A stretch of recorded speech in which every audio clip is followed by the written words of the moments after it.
You were a really good fighter. It was the fighting. I loved it. It was in my heart from day one. And I said from day one in my first class, I'm going to become British champion. You work hard, man. We had the hustler's mentality, you know what I mean? So I think I had a conversation with somebody about like hunters and farmers. And I think yourself as well included are hunters, in it. We're going out there to make things happen, you know what I mean? And when I'm on the mic and whatever, I just like to bring that out of people as well. Because I knew in a few years that it would all work. Now I'm at the Elite podcast going berserk. Yes, Lee. You do bring a smile to everyone's face. During that time when life had hit me, my lung had collapsed spontaneously. Day after I felt it, I went to the doctors, and the doctors basically said, we need to get you an ambulance now. You're very close to it getting like fatal. So now I have basically 1.5 lungs. On this episode of the Elite Podcast, I speak to Gurjit Gallon, former British champion, fight announcer, hype man, and martial arts instructor.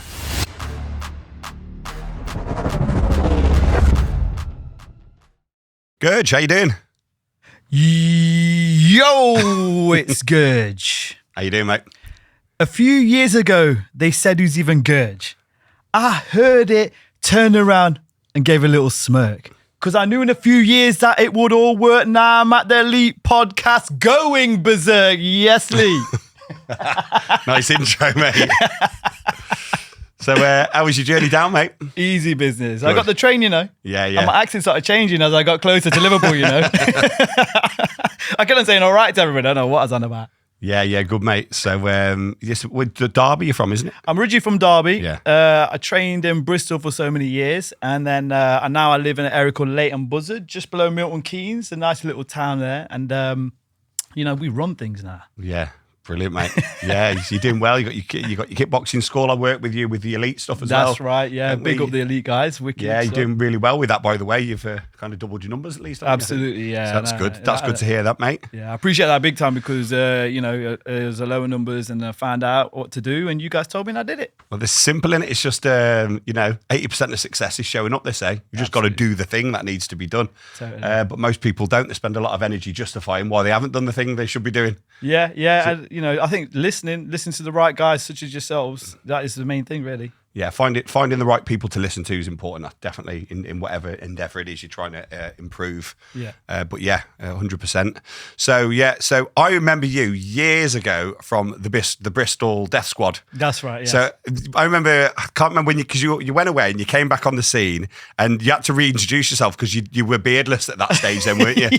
Yeah. You were a young, fresh-faced young man, but you were a really good fighter. I remember you were like, I think it may be JC Cashman's division. Yes. And you've beaten lots of really good fighters, including American fighters at Bristol Open. We were just talking about that earlier. Yeah. And a lot of people know you as a presenter and know you as the kind of the face of Total Combat and of many of the other big fight shows that are out there. But you've got a whole backstory and background in high-level elite martial arts, haven't you? Yeah, I mean, I started martial arts when I was 7. Karate and all that, taekwondo and all that, but that very, very short period with them.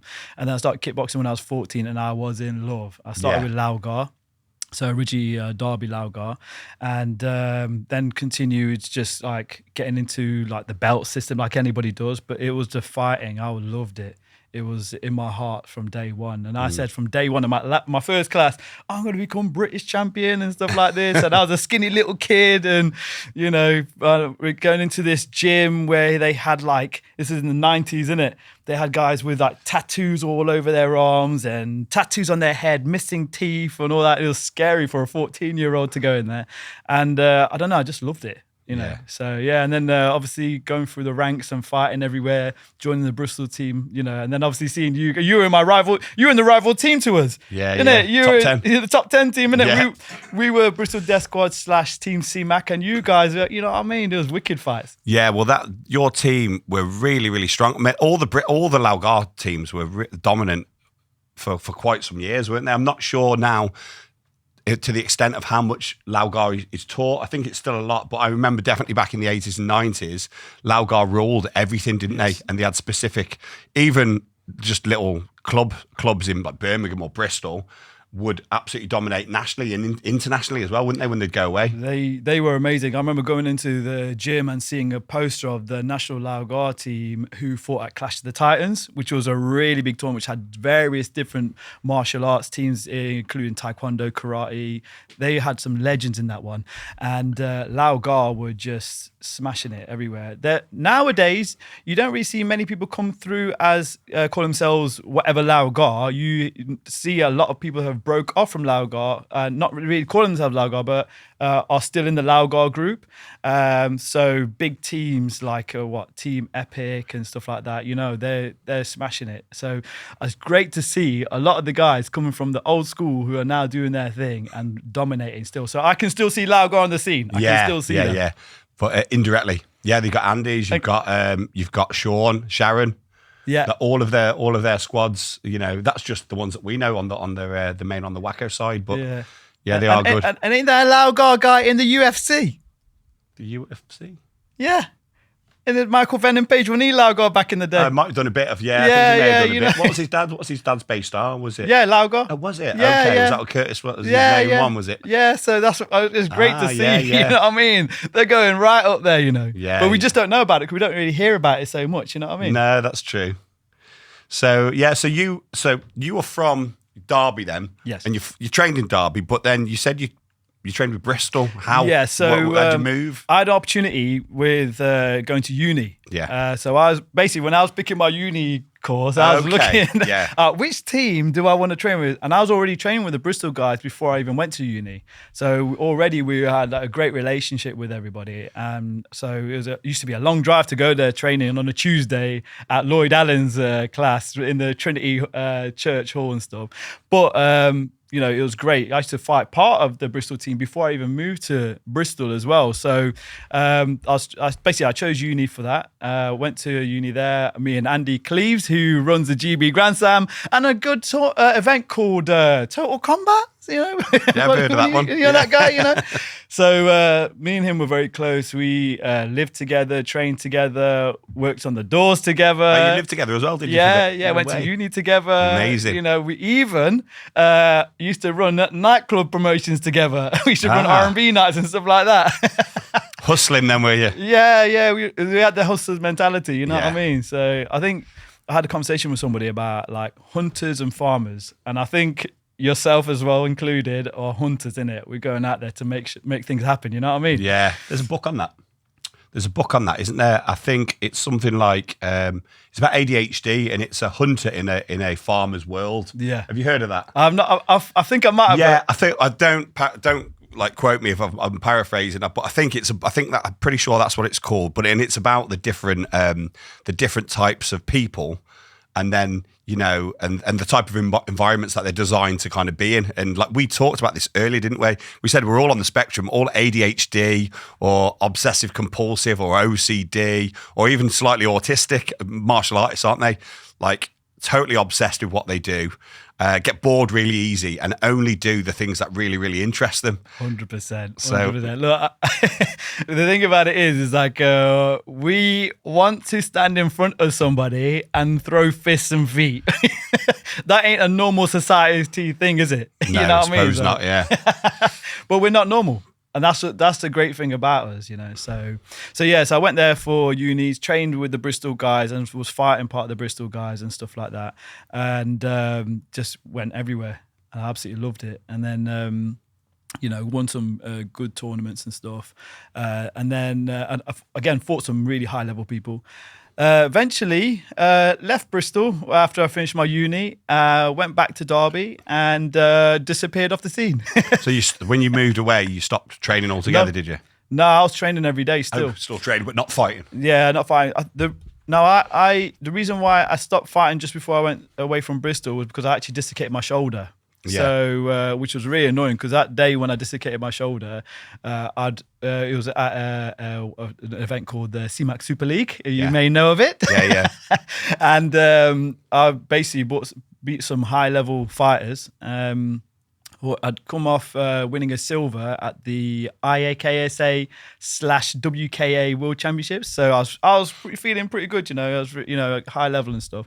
Then I fought a nobody in the final, and somehow got caught up in, when after doing a back fist and reverse, got caught up in his sort of block, and it ended up pushing my shoulder socket out. So after that, it was up and down with fighting and stuff like that. It kept on coming out, and then I eventually had to wait for an operation, which by this time I'd already been back home in Derby after uni and stuff, and had an operation. I tried to come back and fight, which I couldn't wait for, which was in 2009. And the first tournament I decided to come back to was the Wacko British. Oh, right, straight in the deep end then. Yeah, so I went into Wacko British. It was a new format for me because back before, we never used to fight 2 rounds. So in the tournaments that we did before, because Fast and Furious, they were like 1.5 minutes, was it, or 2 something minutes? like this, isn't it? One round. One you round. mess up, and it's like 2 points for a body kick as well, isn't it? Yeah, well, some of them were, Yeah, like you mess up and you get body kicked once or twice, and then you can lose like that, can't you? With no recovery. Yeah, and I was a kicker as well. I loved it. Yeah, you know what I mean? And then I fought somebody on my first fight, and I had like Sean Vieira. Sean Vieira was my coach, and Sharon Gill was behind me and everybody. And I felt wicked. And I fought the first round, and everyone was like, "Yo, it's like you're back to your you'd never left." And I was doing head kicks and all this stuff. And I don't know who the fighter was, but I know his coach was Drew Neal. So Drew Neal was coaching him. And I think even Drew was like, okay, he's back, innit? It was great to see everybody there.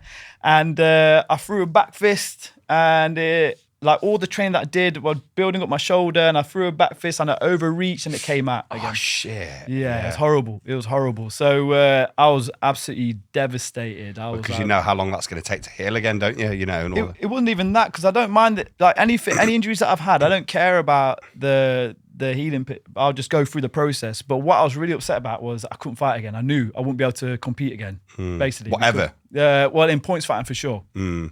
So I was like, well, we do a lot of overreaching, don't we? The whole thing you do is overreaching, isn't it? Yeah, exactly. Yeah. So I was like, and that's it now. I knew I couldn't do it. So I was absolutely depressed for time, and then basically just disappeared and lived life. Basically, I was still training. I was training hard every day, and I was still teaching for my instructor in Derby, Raiko Dokic. Give him a shout out, Derby Laugar, and I was training all the time. But in the end, I was out of it basically for a while. Okay, that's a shame, that was, wasn't it? But then how did you kind of pull back around and get back on the scene then? And how long were you out for totally? Yeah, so it was 2009 when was my last fight. Went through life, had a child, everything like this, and then I got back around about before I go into that bit, during that time when life had hit me, my lung had collapsed.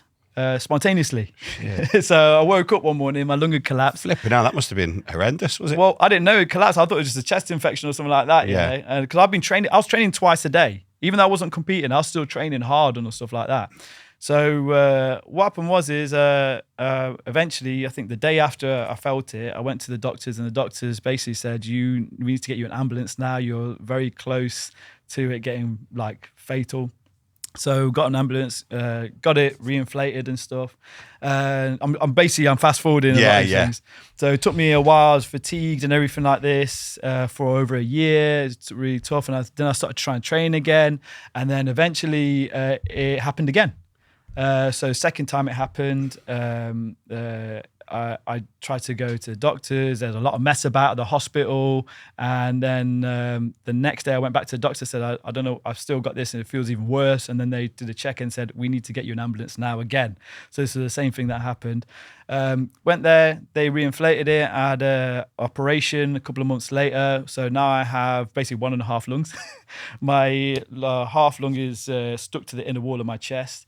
And I remember during that time, I was like, I can't go down like this. I haven't lived my life. You know what I mean? I was Gurj, who was fighting in the tournament scene, which I love, because in kickboxing, martial arts, you express yourself and stuff like that on the tatami or in the ring. That was me. That's what I remember.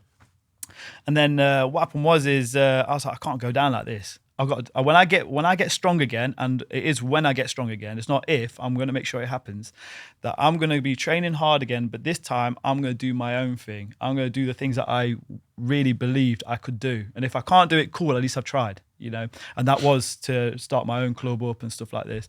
So in 2019, I decided to start my own thing. And and I was working full time at the time as well. So I used to work in projects and stuff like this, and then eventually started my own thing, and it started building up. And then COVID hit, and then it went down. But then I started building in COVID because I was the only one in my area doing one-to-one kickboxing.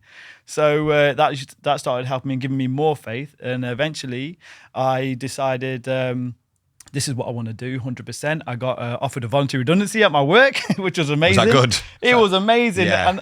And like, I'm a believer that all things were meant to happen. I'm a believer in it big time, and all the signs that were there to say, this is what you got to do. And so I took it.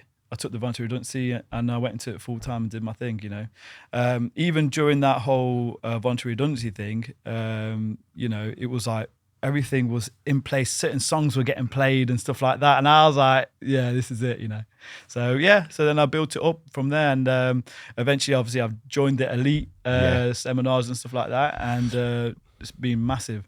Now, in 2019, when I was looking at starting my own club up, I decided, well, if I'm going to start my own club up, I need to know the current rules, because I don't want to know wishy-washy kickboxing club. I want a competing club. I want to make sure we build a squad. And so I decided I'm going to go to the WACO referees training. Referees training course.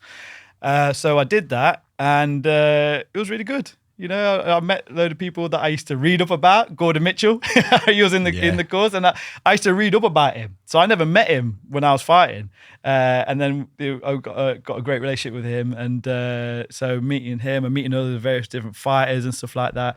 And I remember seeing like Sean Vieira on the tournament scene and chatting to him, saying I'm looking at coming back, and Dwayne Reed telling him I was coming back and stuff like that. The main people there, and they encouraged me as well. And then I remember going to the Bristol Open, where I saw Andy Cleves, and he was really supportive. He was like, come back and stuff like that. And but on that Bristol Open was the first time I decided to do one of my sort of like vlog sort of videos, and I think a lot of people were like, who's this guy? You know what I mean? All the old schools knew who I was, but all the new ones didn't know who I was, innit? So I kept on going to tournaments. They wouldn't recognise you at that point, though, would they either? Well, did you have the beard and that at that stage again? I came back with a beard, innit? And the old schools, they obviously, then they knew, I remember who I am again. And they were like, it's lovely to see everybody. And there was so much love in there, you know what I mean? And I remember the new guys, obviously the kids ain't going to know who I am, innit? But what happened was I was going to all these tournaments and I was getting booked to referee.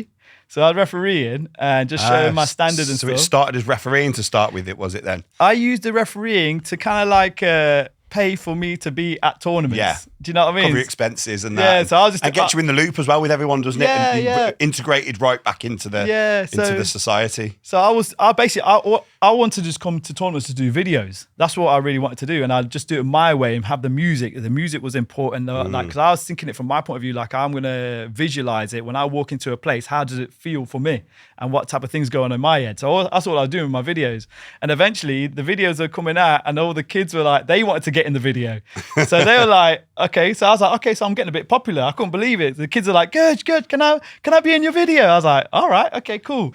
Even though there are other video people out there, but the kids were specifically asking to be in my one. And I was like, all right, cool. And then eventually that started coming out more, and I started doing funny sort of interviews in there and stuff like that. And then I started doing it more on my Instagram, like my stories, and then it just kept on kicking off from there, really. That's it. It's great, mate, and it's great to see, because you've really you're a well-known character within the martial arts now. You really are. You're the face. You're the face of Total Combat. Really, people see you. I was saying this earlier. They see you more than they do the directors or the fighters. You only see the fighters for one fight, and then they're gone. But you're there still. You're the consistent all the way through, and like that character that you've developed now is coming from somewhere, isn't it? I mean, because you're lively by nature anyway. Yeah. It's like an exaggeration of who you really are, isn't it? It's like your superhero or something, like your super character, isn't it? Yeah, like the alter ego comes out. The alter ego, that's the one. Like we were chatting earlier, we chilled out and Yeah. stuff. But, you know, when I'm in that mode, then, you know, that's still inside me. Just like yourself. You have an alter ego as well, innit? As soon as you're in the public, you turn it up a little bit, don't you? Yeah, You go yeah. a bit more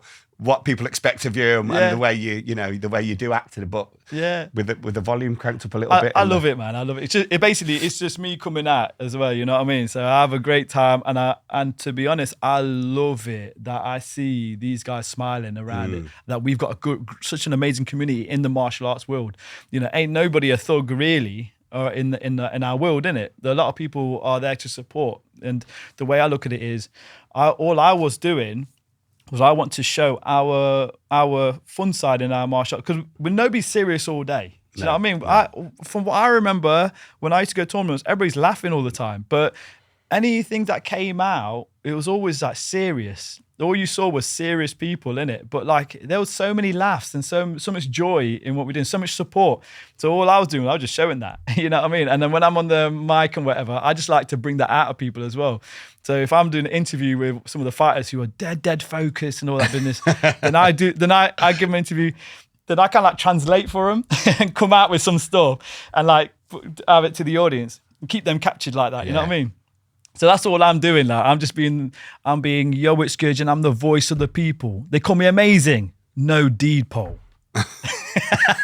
You're really good at it, mate, and you do bring a smile to everyone's face. My kids, well, not kids now, they're bigger, but when they first saw you, they called you Captain Sparkle. So because if you've not seen you before, it's because of the man of many jackets. And I tried to get from you where you buy them, like that's top secret shit. You're not telling anyone that, are you? That's Let me tell you this right now, Lee. Yeah. If I tell you, I'm going to have to end you. You know what I mean? And it ain't your time yet, Lee. It ain't your time yet. You still got more podcasts to do. Exactly. So don't keep that secret to yourself then, and keep that 100%. concealed. That's part of your superhero identity, isn't You know it? what I might do, Lee? You just give me ideas, you know. Maybe I might start my own line or something like that. You know what I mean? Or flamboyancy business.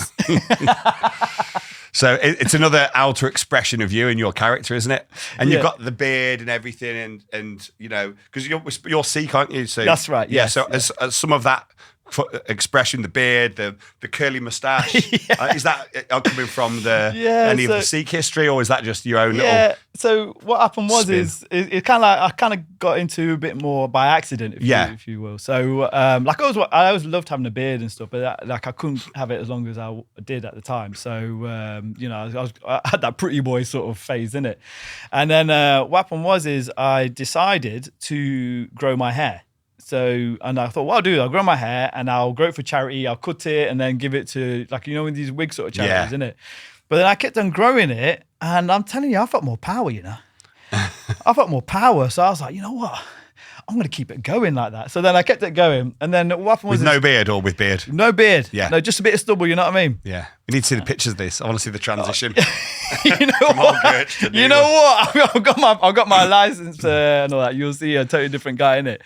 But then with the beard thing, so after COVID, like it was cold in it, and we could only do one-to-ones. So what I was doing during COVID, like I said, I was doing all these one-to-ones, but I was running everywhere. So it was like winter time, and I was running to all my clients and then running back. So I'll be like, somebody booked me. I won't drive in my car or nothing like this. And it was cold. So I started growing it a bit, and then I just kept on growing. And I was like, you know what? I love this, you know. And then I think over time, what happened was with this whole, like, I know I'm going a bit in a certain direction, but with this whole power thing I said earlier, like, I believe it's true, you know. You know, like in Sikhi, we have our top knot and stuff, and it's like we're receiving that energy from God, universe, etc., and all that business. So, like, I'm a believer in it. I don't really wear a turban every so often. Do you ever every now and again? I'm still practicing, you know. Yeah, I'm going in this direction, but I'm practicing it more. You know what I mean? I'm trying to understand it more and stuff. You know. So what happens is I'm trying to make sure I can tie it quickly. I'm not quite there yet, you know. I'm still practicing and stuff like this because, like we talked about earlier about the ADHD thing. You know what I mean? We're quick. You know what I mean? Things have got to be quick things. I've just had a really good idea about a sparkly turban, maybe for one of the. Listen, my brother, it's happening.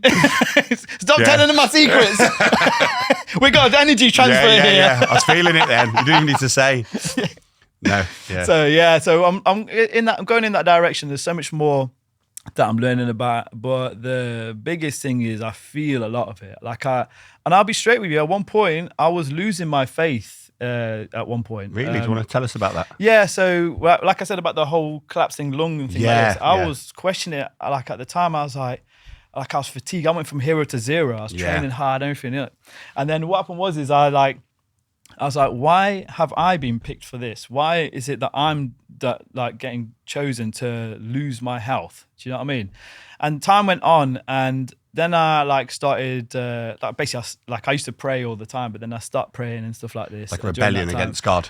Yeah, you know what I mean? I was confused in it and stuff. And then certain things were happening, like really horrible things. I hated my work at the time and stuff like this. I hated all this corporate world and the backstabbing and all this stuff. I hated it all. And I was like, and I remember going through my Prince 2 for projects and stuff like this, trying to learn that. And I was like, I don't want to do none of this. I go, what is the thing that I love the most in this martial arts? And it was me going through that whole process, which made me I started training again, trying to get myself stronger, and I got tougher. And I truly believe that I'm guided to go a certain way, and I was meant to go through them hard times to make me tougher. As much as I'm a nice guy and stuff like this, you know what I mean? But nice guys get taken for weakness in it. Yeah, and I'm telling you, ain't nobody gonna be taking me for no weakness. No. I'll tell you that right now, because I've gone through that and stuff. And don't get me wrong, it's not like dead major. But at the time, it feels major. Do you know what I mean? So, then I just got stronger, and I realized that I was meant to go through certain things, and I'm meant to be doing what I'm doing now. Here I am today. You know what I mean? It's your superhero origin story. It's the formation of Gurj, isn't it? Transformation. Hey, yo, you know what? Actually, shout out to FMA magazine. I do comic strip for them guys. Yeah. So I actually do things like that. But in that one, I'm actually the villain. How are you?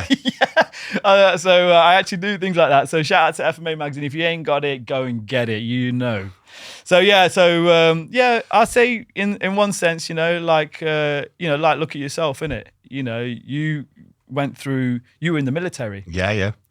And that shaped you in a certain way. 100%, yeah. Absolutely. It's the foundation of my whole character, and then I built on that afterwards. You know what I mean? You've got an empire now, you know what I mean? Yeah, it's hard work, but it's fun. I wouldn't have it any other way. Yeah. It's not the easy route in life, but who wants the easy route? Yeah. You want the challenging route, you want the one that's the most rewarding, isn't it? And then the one that's most in line. If you can add value in somewhere, then do it. It doesn't matter if you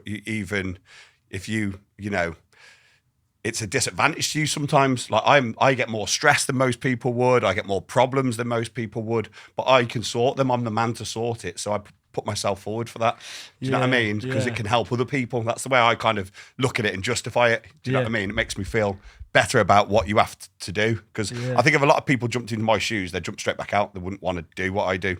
I think there's too much responsibility, This is a good point you're making, because when I was in corporate, it was stress. I hated it, and all this stuff. I loved it at the beginning when I first started, when I finished uni and stuff like that, and then I went into the corporate world. I loved it because I was getting paid and stuff. I know that business. I was going in the direction. But when I got to a certain point, I was like, I've had enough, and that was stress. But me doing like I do now, my own martial arts, I know I do the fight announcing and stuff like this. None of that is stress. Yeah. I love it. And don't get me wrong, they are stressful situations. Yeah. But it's not stress. Yeah, that's very true. That's just kind of what I've said, isn't it? So even though to put yourself out there to so many people, and you work hard, man. I've seen you work 4, 5. That's the hours people see you, but you're there preparing, rehearsing, learning people's names, learning the styles for weeks before, just so it can all happen on the night. And that is hard work when you're the front and center of something. But because you're the guy for the job. You have to do it. That's your that, my brother. No one else could do it and create the same value. So even though it is hard work and stressful, it's also enjoyable because you're on task, aren't you? You're following your cause, and that's the same with me. Yeah. I'm the man to take the problems. I don't mind. I can solve it. 100%. Let me do it, and I enjoy it because of the direction that it's moving. Everything. This is what I'm saying. Like going back to what you're saying about the preparation I do for the fight. I know a lot of the fighters anyway. So it's already like I know this stuff. some fighters I may not know, or there might be some details that may have developed since, that I last fight announced them and stuff.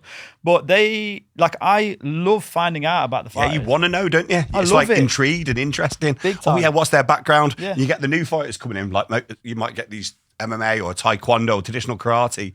And then you look into them, they've got a whole backstory. Oh, these guys are brilliant. What I'm saying. Yeah, that's Never what heard of them. These guys are brilliant. And they're in the mix as well now. And you're bring them into the fold. 100%. So the way I look at it is, I want to big up everybody. Like, I want to big every single person up like I'm their proud dad. You know what I mean? So I want to make sure that I shout out about them to the world and stuff.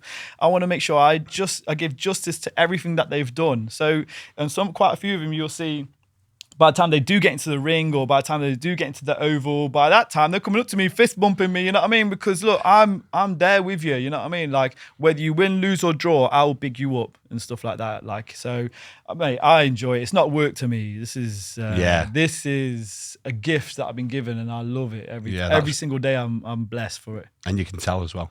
No, I appreciate That's how you can tell with someone, isn't it? Because it's effortless. It seems effortless, and they seem to be having fun. If there's a playfulness to what you're doing, you're enjoying yourself.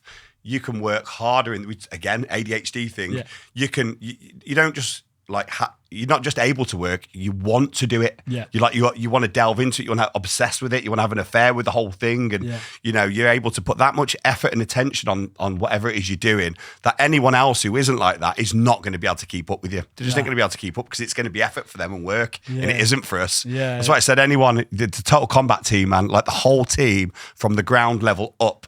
You need to get up. You want to compete with this, you've got to get up early in the morning, man, because we are on it. You know what the energy's like with the team. Yeah, can I just say, the Total Combat team, like, how crazy is this? The promoters, you lot are high-level fighters. You got yourself, we were world champion, you got Andy, who was world champion, you got Damon, who's Olympics and stuff like this. How amazing is that? Then on top of that, when you look at the oval, the referee, JT Cashman, he was one of my rivals. Yeah. He was world champion and stuff like that. And then you got Derek, who's world-level refereeing. Then you look at the judges, my coach, Sean Vieira, on there, who was multiple world champion. You got Gio Marchese, you know what I mean? Oh, amazing. Absolutely amazing. The team that you got is crazy high level. And then you got me, the fight announcer. Where do you get a fight announcer who was like a champion and stuff like that? Exactly. Who flips into the oval? Athletic business. Exactly. And it's every single member. Like attracts like as well. You got to remember that, doesn't it? And every single member is pulling their weight. Not pulling their weight, they're driving it forwards. Thank you. I was going to say that. So they're not just like there and they're not just going along with it. Everyone's adding value. Everyone's driving it forwards. Yeah. Everyone's loving the process. Yeah. Everybody's like, they're like that, the whole team. And, don't get me wrong, we're not living in like a dream world. We don't think it's all fluffy, and fairies and everything. Yeah. Like, it's hard work. But the whole team, we're able to honestly lay stuff out, speak with each other, egos aside, what's working, what isn't. You do that, you don't do that, you move to there, we're going to do this way, that idea is good, that one's not so good. And then we collectively throw everything in and we just keep fine-tuning stuff. And I said this to Andy and Damon and Ben, the other director. When you're working with people that are as talented as they are, and every single one of the people I work with as the directors and in the team are very, very talented.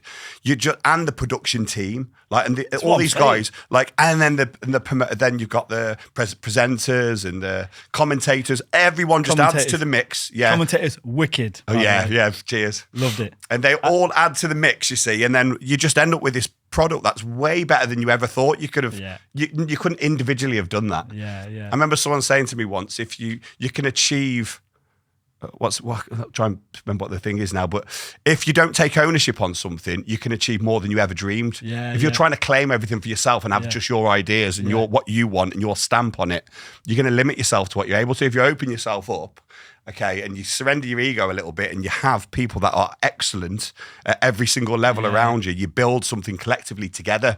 But it is a collective build. It's not one of ours.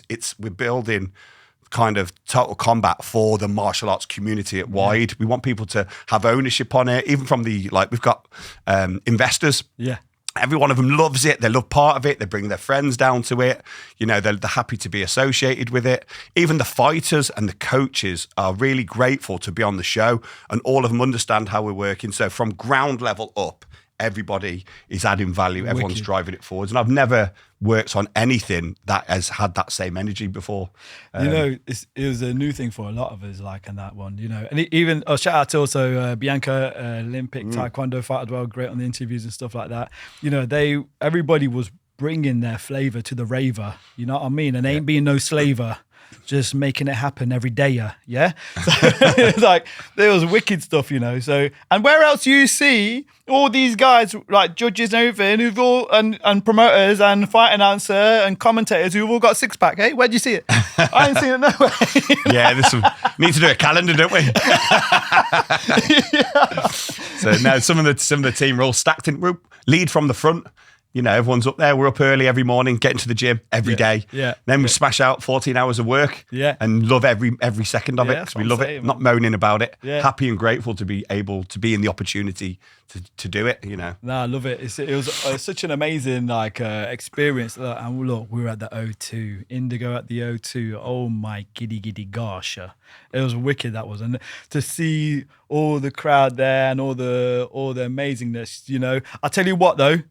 I would have loved to have been in the crowd. I would have loved to see what they say and bring up their hype and stuff like that. Yeah. Because I could feel it from where I was, but I wanted to be in there and I want to see it. Yeah, of course. It's hard, isn't it? Yeah. Same with me. I didn't know where to be because wherever I was, I could have been somewhere else engaging with others. Yeah. It was a phenomenal environment. And you know what you should do? You should get me in the crowd, and get me on some wires in it, and then get me flying from the crowd down to the oval. You know what I mean? I'll be like that. I'll have to speak to the production team see what we can do for that one. No, amazing events for sure. And when you first saw me announce, I think it was at the Bristol Open, innit? Yeah. What I've often wondered this actually. What did you think when you first? And be honest with me, when you first saw me do that stuff. I'm not sure about that particular time. I think you've ramped it up somewhat as well. I think you were getting into your groove and everything, and I thought you were good. And then I watched you a few times, and I thought he's really distinctive and really unique, and I love that. I think in order to be good at something, to be well known for something, not only have you got to be exceptional at it, you got to have something a bit different about you as well. It's like fighters. Yeah. You can be a phenomenal fighter, but some of them are the world's best kept secret because they don't market themselves, and you're good at that. But you knew the fight, all the fighters. You were able to really good at ad-libbing and freestyling, and really owning, because you break into raps. You're a really good dancer as well. I've seen some of the stuff that you do with some of your classes. Let me just say that one, big up extreme hip hop, and big up the instructor that taught me, our master trainer UK, extreme hip hop with Christine. She showed me how to do this stuff. So basically, a lot of that stuff actually really helped me. Bet it did. You know what I mean? Gets rid of any kind of stage nerves or embarrassment. And you're just free, and you can see. And there's something really. Especially for British people who are very reserved, I think it's quite an enjoyable, freeing process to see someone who doesn't give a shit and is just having fun, no boundaries, doesn't care, because everyone kind of wishes they could be that free themselves a little bit. And it does something, and it does make people, it's enjoyable to watch, isn't it? But back onto what you said, I really liked you, but I wasn't sure because I thought, is he going to be Marmite for people or not? But you're not, you're more, you'd think, you'd be maybe to be devices because some people are miserable as shit, aren't they? In the UK, they might go, if someone that's happy, it might make them feel bad about themselves, and they might think, oh, look at that fucking idiot or whatever. But you're not, because you're so genuine and you're nice and you're kind and you give love all the time.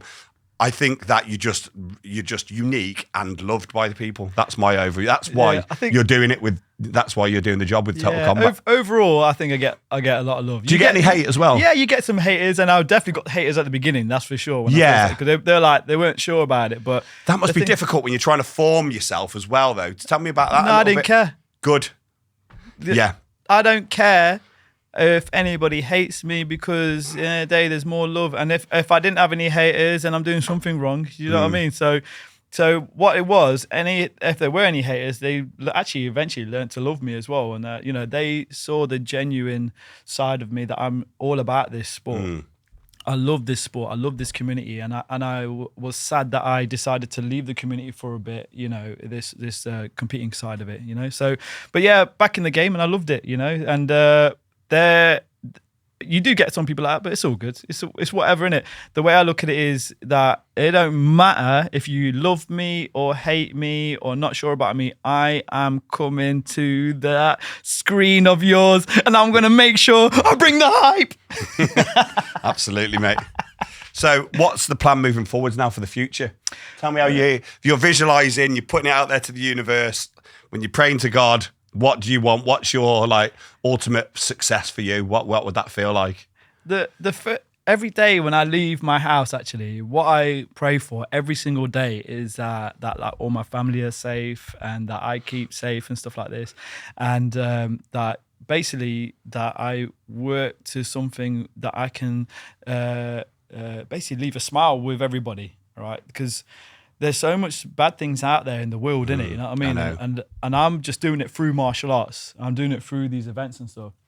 So, I mean, obviously, I'm on now with on the screen with you guys, and also with other promotions as well. There, I'm on the screen with them as well, and I just want to keep getting bigger, but like not in the sense that I'm really like just trying to stick in one area. I want to go right across. I want to do like voiceovers. I want to do, if there's acting, I'll do acting. Literally do anything. I think I do not want to be on my deathbed thinking I wish I'd done that.